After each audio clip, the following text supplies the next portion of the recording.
નમસ્કાર, હું રાજ. આપ જે રહ્યા છો સ્પાર્ક ટુડે ન્યૂઝ. ધારી, વિસાવદર અને ચલાલાને બ્રોડગેજ રેલ સુવિધા સાથે જોડવાની માંગને વધુ વેગ મળ્યો છે.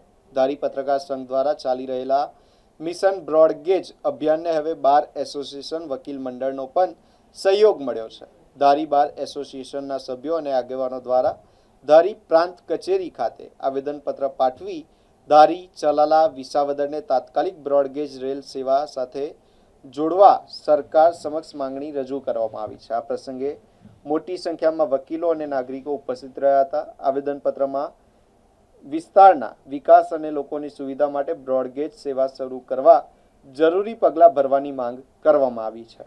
અમે આજરોજ ધારી વકીલ મંડળ દ્વારા નાયબ કલેક્ટર સાહેબ શ્રી ધારીને બ્રોડગેજ લાઇન જે અમરેલી સુધી જે મંજૂર થયેલ છે તે લાઇન છે ચલાળા, ધારી અને વિસાવદર સુધી બ્રોડગેજ લાઇન મંજૂર કરવામાં આવી છે.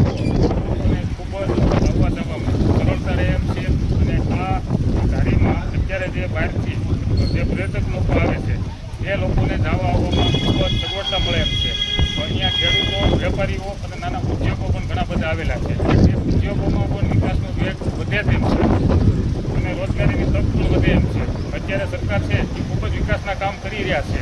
તો અહીં સુધી જો લાઈન લંબાવે તો ધારી, ચલાળા અને વિસાવદરની જનતા અને અહીં જે લોકો જે ફરવા માટે જે આવે છે એ લોકોને પણ જવામાં ખૂબ જ સગવડતા મળે એમ છે. એટલા માટે થઈ અને આજ અમે ધારી વકીલ મંડળે બધાએ નાયબ કલેક્ટર સાહેબને આવેદનપત્ર આપેલ છે.